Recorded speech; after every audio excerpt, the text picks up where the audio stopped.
तो we are officially at volume 5 of Billy Bat. इसके पहले के 4 वॉल्यूम में पहले ही कवर कर चुका हूँ, तो उनको जरूर देख लेना इस वॉल्यूम को देखने से पहले। And here we go with the volume 5 of Billy Bat by Naoki Urasawa. Opening scene में हम केविन को देखते हैं जो कि वापस अमेरिका आ चुका होता है और अपने पुराने रेंटेड घर पे जाता है, जहाँ पे हम देखते हैं कि उसका पूरा का पूरा स्टूडियो क्लीन अप हो चुका होता है। एंड जो पुराना ये जो रेंटल का ओनर होता है ये इसे चक क्लेनिन समझ लेता है, क्योंकि केविन अपने आप को बिली बैट का क्रिएटर बताता है। एंड हम यहाँ पे देखते हैं कि चक कल्किन की कितनी ज्यादा popularity as the author and the father of Billy Bat बढ़ चुकी है। और जो केविन का पुराना पब्लिशर होता है वो केविन से भी काम करवा रहा होता है। बेसिकली ड्रॉ केविन कर रहा होता है, बट हर जगह पब्लिशिंग पे नाम कल्किन का छप रहा होता है। जैसे कि मैंने तुम्हें पिछले वॉल्यूम से बताया था कि जो कल्किन की बनाई गई बिली बैट थी वो ज़्यादा पॉपुलर हो नहीं पा रही थी, लोग अभी भी केविन यामागाटा को पसंद कर रहे थे। बट अब क्या हो चुका है कि बना केविन ही रह जाए। जैसे कि हमने लास्ट चैप्टर में देखा कि उस टाउन में बैठ के ड्रॉ केविन नहीं कर रहा है, बट यहाँ पे ऑथर के नाम पे चक कल्किन का नाम ही आ रहा है। एंड इसका पब्लिशर बेसिकली केविन को इम्प्रोवाइज करते हुए ये बोल देता है कि भाई जब तू बिली बैट ड्रॉ करा करता था उस टाइम सिर्फ तेरी जो हार्डकोर बिली बैट फैंस थे उन्हें ये मांगा पसंद आ रही थी, बट अब बिली बैट की पॉपुलैरिटी वर्ल्ड वाइड हो चुकी है। अगले सीन में हम लॉस एंजलिस के जापान टाउन में देखते हैं, जहाँ पे एक पब्लिशर के पास केविन जाता है कि किसी तरह वो अपनी बिली बैट इस पब्लिशर के द्वारा पब्लिश करवा पाए। बट वहाँ पे जो दूसरा पब्लिशर होता है वो इससे कहता है कि भाई बिली बैट तो नहीं, बट अगर तो अपनी दूसरी मांगा जो केविन बना रहा था उस टाउन में बैठ के पिस्टल हेयर, जिसे देख के स्मिथ उस टाउन में आया था, अगर तू पिस्टल हेयर ड्रॉ करना शुरू कर देगा तो मैं शायद पब्लिशिंग करने की सोच सकता हूँ। एंड इसके बाद केविन जाता है उसी टाउन में जिसकी इतनी देर से मैं बात कर रहा हूँ, जहाँ पे केविन पहले भी जाता था। एंड नाउ केविन वापस जाता है और पिस्टल हेड ड्रॉ करना शुरू करता है। अब जब केविन पिस्टल हेड ड्रॉ कर रहा होता है वो देखता है कि बिली वहाँ पे आ चुका है और बिली बोलता है कि तू सच में ये ड्रॉ करना चाहता है और मैं तेरे को बता सकता हूँ कि आगे प्रेसिडेंट की कहानी में क्या होने वाला है। तो केविन उठा अपना कलम और बिली बैट बनाना शुरू कर। और ये जो सारे इवेंट्स मैंने तुम्हें अभी तक बताए हैं 2-4 मिनट में, ये सब के सब है पास्ट, क्योंकि वॉल्यूम 4 के एंड में स्मिथ और केविन एक साथ ट्रेन पे चढ़ चुके थे। केविन ने सारी अपनी पास्ट की स्टोरी स्मिथ को बताई है, तो इसका मतलब कि उस पब्लिशर ने ही केविन को फोर्स करा था पिस्टल हेयर ये नई मांग ड्रॉ करने के लिए। एंड केविन यहीं पे आके बिली बैट बनाना वापस शुरू कर चुका है। इवेंचुअली स्मिथ उससे पूछ लेते हैं कि चल ठीक है अब ये बता ऑसवाल्ड कहाँ पे है। एंड केविन बोलता है डेलस में। अब हम देखते हैं वो वॉल्यूम 3 में हमें एक जो इंटररेशियल कपल दिखाया गया था जिसका नाम टोनी और डायना था आई गेस। हमें पता चलता है कि Tony is soon to be a father. And हम देखते हैं कि एक कुछ पहले वो लिफ्ट देते हैं एक ब्लैक आदमी को, जो कि काफ़ी खुश होता है कि ठीक है अब डिस्क्रिमिनेशन कम हो रहा है एंड इंटररेशियल मैरिजेस को भी अब बहुत ज़्यादा अच्छी नज़र से देखा जा रहा है। बट उसके बाद उन्हें मिलता है एक दूसरा बंदा जो कि एक पैलेडिन नाम के टाउन में जा रहा होता है। एंड इवेंचुअली टोनी और डायना भी उस पैलेडिन नाम के टाउन में ही रात को स्टे करने के बारे में सोच रहे होते हैं। थोड़ी देर बाद ये जो बंदा होता है ये टोनी को बोलता है कि यार हम एक बॉन फायर के पास रुक सकते हैं अगर तू चाहे तो। एंड टोनी डायना से बोलते हैं कि ठीक है तुम यहीं पे वेट करो, मैं एक बार बॉन फायर देख के आता हूँ। एंड जब वो बॉन फायर के पास जाते हैं वहाँ आग तो लगा रखी होती है, बट एक आदमी को जिंदा जलाने के लिए वहाँ पे एक ब्लैक मैन को जिंदा जलाया जा रहा होता है। And it was some kind of ritual. ये देख के भाई टोनी की फट जाती है और वो वहाँ से भागता है। टोनी डायना को बताता है कि वो गलती से इस स्टेट के साउथ में पहुंच चुके हैं। एंड वो जल्दी से जल्दी शेरिफ के पास पहुंचते हैं कि उसने इस चीज़ की कंप्लेन करनी है। अब देखो शेरिफ भी ब्लैक होता है एंड वो उसे कहता है कि तुम इस चीज़ में ज़्यादा इन्वॉल्व मत हो टोनी भाई, दिक्कत हो जानी है। एंड वो बोलता है क्यों ऐसा, क्यों मतलब दिक्कत क्यों जानी है। एंड जितने में टोनी बोलता है कि दिक्कत क्यों हो जानी है, वहाँ पे एक दूसरा शेरिफ आता है जो कि इस ब्लैक शेरिफ का सीनियर होता है। एंड ये सेम बंदा होता है जो कि बॉन फायर में उस ब्लैक मैन को जला रहा होता है। ये बात डायना को नहीं पता होती है एंड वो पूरी की पूरी चीज़ कन्फ्रंट कर रही होती है कि टोनी उसे चुप कराता है और बाहर निकलता है एंड उसे बोलता है कि ये वही बंदा है जिसने एक्चुअली में उस ब्लैक मैन को जलाया था। एंड वो देखते हैं कि इनका इंजन भी, जो कार का इंजन है वो खराब हो चुका है।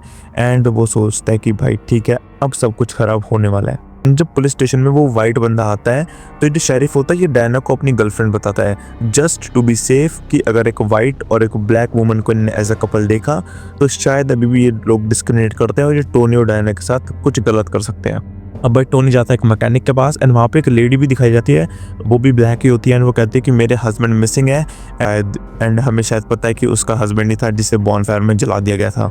एंड टोनी एंड डायना इसके बाद शेरिफ के घर पे ही रात को रुकते हैं। उसके बाद डायना उससे पूछती है शेरिफ से कि कोई ऐसा बंदा जो इतना ज़्यादा डिस्क्रिमिनेट ना करता हो। तो वो शेरिफ बोलता है हाँ रॉनी जो है वो इतना ज़्यादा डिस्क्रिमिनेशन में बिलीव नहीं करता। एंड इसके बाद टोनी और वो शेरिफ दोनों पहुंचते हैं रोनी के डाइनर पे। एंड हम देखते हैं रोनी कौन है, ये वही बंदा जो कि इनके साथ गाड़ी में बैठ के आया था जिसने इन्हें इवेंचुअली फंसवाया है। एंड वहीं पे शेरिफ भी आ जाता है एंड रोनी शेरिफ से बोलता है कि भाई तुम्हें पता है कि इसकी वाइफ एक ब्लैक है, एंड यहाँ पे टोनी हर होप अपनी लूज कर देता है। एंड अगले सीन में हम देखते हैं कि जो ये हमारा वाइट वाला शेरिफ होता है, ये इस ब्लैक शेरिफ से डायना और टोनी की लोकेशन पूछता है। एंड हम दूसरे एंगल पे देखते हैं कि वहाँ पर उनकी कार ठीक हो चुकी है, एंड डायना टोनी को बोलती है कि तुम उस लेडी के घर पे रुको जो कि रात को इन्होंने देखी थी, जिसका हस्बैंड मर चुका था। एंड वो बोलता है कि भाई ऐसा क्यों, और डायना बोलती है कि वो भी प्रेग्नेंट ही है।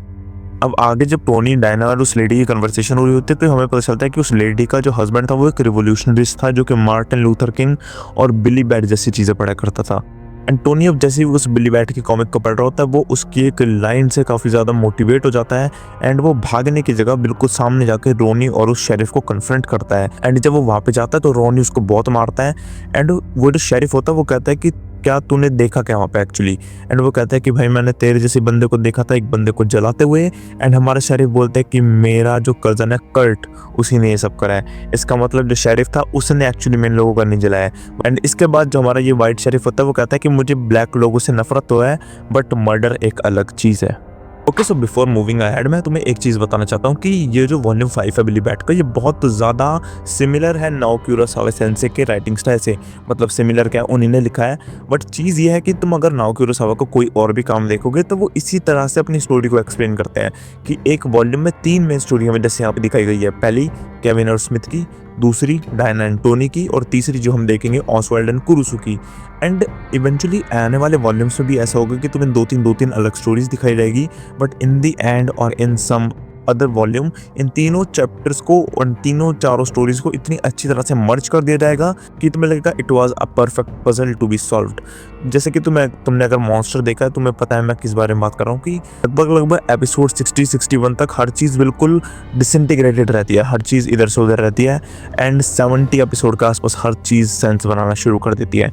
तो यही नाओ कुरोसावा का राइटिंग स्टाइल है, तुम्हें थोड़ा सा पेशेंट रहना पड़ेगा। सो अब आते हैं ऑसवाल्ड एंड कुरुसु की स्टोरी पे। देखो, ऑसवाल्ड को हम देखते हैं डैलस में, जिसे कोई जॉब नहीं मिल रही होती, एंड उसके बाद वो मिलता है कुरुसु से, एंड कुरुसु से राइफल के बारे में बोलता है कि तूने राइफल ले ली थी, एंड वो बोलते हैं हाँ मैं राइफल ले ली थी। एंड ऑसवाल्ड कुरुसु से पूछता है कि ठीक है मैंने राइफल तो ले लिया है, अब ये बताओ सर जी कि गोली किसको मारनी है। एंड वो बोलता है कि एक ओल्ड मिलिट्री जनरल है, उसे तो मैं गोली मारनी होगी। एंड वो बोलता है कि इसने ऐसा करा क्या है। एंड उसके बाद कुरुसु एक लंबी चौड़ी से कहानी बताता है, जो कि अगर मैंने बताना शुरू कर दी तो एक वॉल्यूम 1 घंटे का हो जाएगा, तो इसलिए उस चीज़ को स्किप करते हैं। उसके बाद कुरुसु इन दी एंड ऑसवाल्ड से वही चीज़ बोलता है जो कि ऑसवाल्ड से लगातार चैप्टर्स में चीज़ें बोली जा रही है कि you will be the country hero. इसके बाद ऑसवाल्ड अपनी वाइफ से एक फोटो खिंचवाता है with a gun, and Oswald उसके बाद प्रेसिडेंट को शूट कर देता है। ऑसवाल्ड प्रेसिडेंट को शूट करने के बाद अपने आप से क्वेश्चन पूछ रहा होता है क्या मैंने सही करा, मतलब नहीं करा भाई, तूने किसी को गोली मार दिया अगले बंदे को, बट उसके दिमाग में अभी भी वो हीरो ऑफ द कंट्री वाला जो थॉट प्रोसेस है वो अभी भी स्टिल रहता है। उसके बाद कुरुसो और उसकी अगली मीटिंग होती है, एंड वो थोड़ा सा डिसअपॉइंट होता है कि वो पूरी तरह से प्रेसिडेंट को मार नहीं पाया, वो सिर्फ उसे इंजर्ड कर पाया। एंड उसके बाद कुरुसो बोलता है कि मैंने तुझे कभी भी उसको मारने के लिए तो कहा ही नहीं था, मैंने तो सिर्फ शूट करने के लिए कहा था, और तूने बिल्कुल सही करा। बट ऑसवाल्ड जो होता है वो अपने परफॉर्मेंस से ज़्यादा सेटिस्फाइड होता नहीं, तो वो वापस राइफल लेता है और एक पेड़ पे चढ़ के वापस से एम करता है to shoot the president. And जैसे वो स्कोप लगाता है, उस स्कोप में उसे दिखता है बिली बैट, जो कि उसे इवेंचुअली बिली पार्क में दिखा होता है जब वो एक गिमिक करता था वहाँ पे किसी रैबिट या किसी चीज़ की। एंड वो बिली उससे बोलता है कि हम भाई पहले भी मिल चुके, ये पहली बार नहीं है कि हम मिले हैं। बहुत ज़्यादा डरने के बाद भी ऑसवाल्ड शूट करता है, एंड वो वापस प्रेसिडेंट को किल नहीं कर पाता, वो वापस से उसे इंजर्ड कर देता है। एंड उसके बाद बिली उससे बोलता है कि भाई देख, अब तूने इसे इंजर्ड तो कर दिया है, अब तेरे पास सिर्फ 2 ऑप्शंस हैं। ऑप्शन नंबर 1 अपनी वाइफ के साथ एक अच्छी जिंदगी जी ले, या फिर ऑप्शन 2 हिस्ट्री के पेजेस में अपना नाम लिखवा ले। उसके बाद वापस से सीन चेंज होता है, एंड स्मिथ ऑसवाल्ड की सर्च कर रहा होता है पूरे के पूरे डैलस में। एंड स्मिथ जब पढ़ रहा होता है केविन का बनाया गया बिली बैट का आखिरी चैप्टर, उसमें बिली बैट अपेयर ही नहीं होता। एंड बहुत ज्यादा कंफ्यूजन के बाद स्मिथ बोलता है कि यार तूने अपना मेन कैरेक्टर जिसके नाम से सारी सेल्स होती है उसे ही अपनी मांगा के फाइनल चैप्टर में अपेयर ही नहीं करवाया, उसकी कोई अपेयरेंस ही नहीं है। एंड केविन अपनी मांगा के साथ जब डैलस की सिटी में बाहर निकलता है, तो जो उसने मांगा में बना रखा होता है वो एक्चुअल ऑब्जेक्ट्स होते हैं, एक्चुअल बिल्डिंग्स होती है, जैसे कि शुरुआत में उस बुड्ढे सेंसे के साथ हुआ था, जो वो ड्रॉ कर रहा था वही चीज़ एक्चुअल लाइफ में हो रही थी। अब जो मांगा में स्टूडियो में दिखाई जाती है प्रेसिडेंट की, वो भी सेम ही हो रही होती है जो कि ऑसवाल्ड ने प्रेसिडेंट के साथ करा था। बस मांगा में फ़र्क क्या होता है कि मांगा में बिली बैट जाके वो गोली अपने लगवा लेता है, प्रेसिडेंट की लाइफ को बचा लेता है, but in real life president सिर्फ इंजर्ड होता है और वो मरता नहीं है। बट यहाँ पे एक और सिंक्रोनाइजेशन है कि जब ऑसवाल्ड उसे शूट कर रहा होता है तो उसके स्कोप में हमें एक बार बिली बैट देखने को मिलता है। एंड कंक्लूजन की बात यह है सीधी सीधी कि बिली बैट अपनी मांगा में मर जाता है। एंड इससे एक चीज़ स्मिथ को समझ आती है कि प्रेसिडेंट को एक परेड में मारने की कोशिश करी जाने वाली है। यही चीज़ बिली केविन को बता रहा होता है जब वो अपनी मांगा ड्रॉ कर रहा होता है कि कोई भी स्टोरी सैक्रिफाइस के बिना ख़त्म नहीं होगी। उसके बाद हम देखते हैं चक कल्किन को, जो कि the fake author of the fake father of Billy Bat है। वो अब एक बिलियनियर बन चुका होता है एंड केविन उसे टीवी पे भी देखता है। बट जो असली चक कल्किन होता है वो तो केविन की मदद कर रहा होता है बिली बैट को ड्रॉ करने में। तो अब ये चक कल्किन है कौन साला जो इतना बड़ा बिलियनियर बन चुका है, एंड अब अपना असली चक कल्किन कौन है जो कि केविन की मदद कर रहा है बिली बैट को ड्रॉ करने में। ये सब तुम्हें पता चलेगा वॉल्यूम नंबर 6 में बिली बैट के। एंड अगर तुम्हें वॉइस का इशू इस वीडियो में लगा हो तो मैं सच्ची में सॉरी मांगता हूँ, बिकॉज मेरा गला अपनी best condition and best shape में नहीं है। स्टिल मैंने मैनेज करा इस लंबी चौड़ी वीडियो को बनाने की। अगर तुम्हें पसंद आई तो लाइक जरूर करना, चैनल को सब्सक्राइब कर लेना फॉर मोर फर्दर वीडियोस। हम 500 सब्सक्राइबर्स के काफ़ी करीब है, so keep subscribe and hit that bell icon. Well, I will see you in the next video very soon.